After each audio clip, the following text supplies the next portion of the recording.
একটি ছোট গ্রামের মধ্যে দুই বন্ধু বাস করত, নাম তাদের রূপক ও কালী। রূপক ছিল শান্ত, সুনন্দিত এক যুবক এবং কালী ছিল আরও উজ্জ্বল ও চঞ্চল। তাদের বন্ধুত্ব ছিল অটুট, দিন কাটাতো তারা একসাথে খেলাধুলা, গল্প বলার মধ্যে। একদিন গ্রামের এক বৃদ্ধ একজন ডেকে বললেন, শোনো, তোমরা যদি সত্যিকারের বন্ধু হও তাহলে জঙ্গলে গিয়ে একটি বিশেষ ফুল সংগ্রহ করে আনতে হবে। এই ফুলের বিশেষ শক্তি আছে। বন্ধুরা তো উৎসুক হয়ে গেল। তারা প্রস্তুতি নিয়ে বেরিয়ে পড়ল। জঙ্গলে ঢুকতেই তারা দেখল যে সবকিছু খুব সুন্দর। পাখির গান, নদীর কলতান এবং প্রকৃতির অপূর্ব দৃশ্য। তারা হেঁটে হেঁটে চলে গেল একদম গভীরে। কিছুক্ষণের মধ্যেই তাদের সামনে আসলো একটি বিশাল গাছ, যার নিচে ছিল সুন্দর এক ফুল। কিন্তু শুধুমাত্র একজনের কাছে ফুলটি নেবার সুযোগ ছিল। কালী বলল, আমি আগে যাব, তুমি দাঁড়িয়ে থাক। রূপক কিছুটা চিন্তায় পড়ল। কিন্তু তুমি যেতেই পারো, যদি কিছু হয়ে যায়।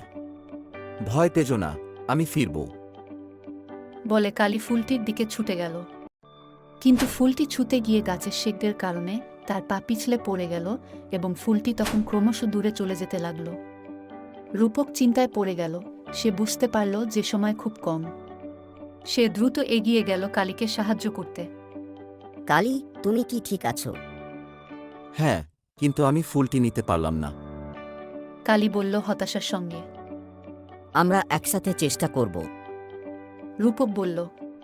তারা দুজনেই একসাথে চেষ্টা করতে লাগল। রূপক কালীকে শক্তি যোগাতে লাগল এবং অবশেষে তারা ফুলটিকে ধরে ফেলল। ফুল হাতে নিয়ে তারা আনন্দে ঝঙ্কৃত হয়ে উঠল।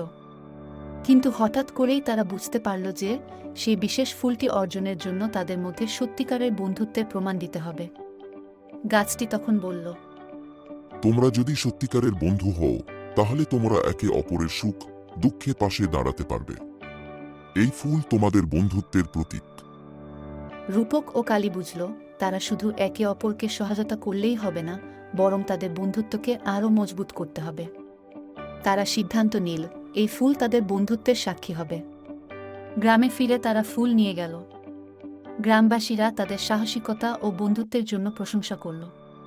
রূপক ও কালী প্রতিজ্ঞা করল যে তারা একে অপরের পাশে থাকবে, সব সময় সুখে ও দুঃখে। এভাবে তারা বন্ধুতা ও বিশ্বাসের একটি নতুন উদাহরণ হিসেবে দাঁড়িয়ে গেল গ্রামে। গল্পের শিক্ষা: সত্যিকারের বন্ধুত্বে সাহস, সহানুভূতি এবং একাধিক চ্যালেঞ্জ মোকাবেলা করার শক্তি থাকতে হয়।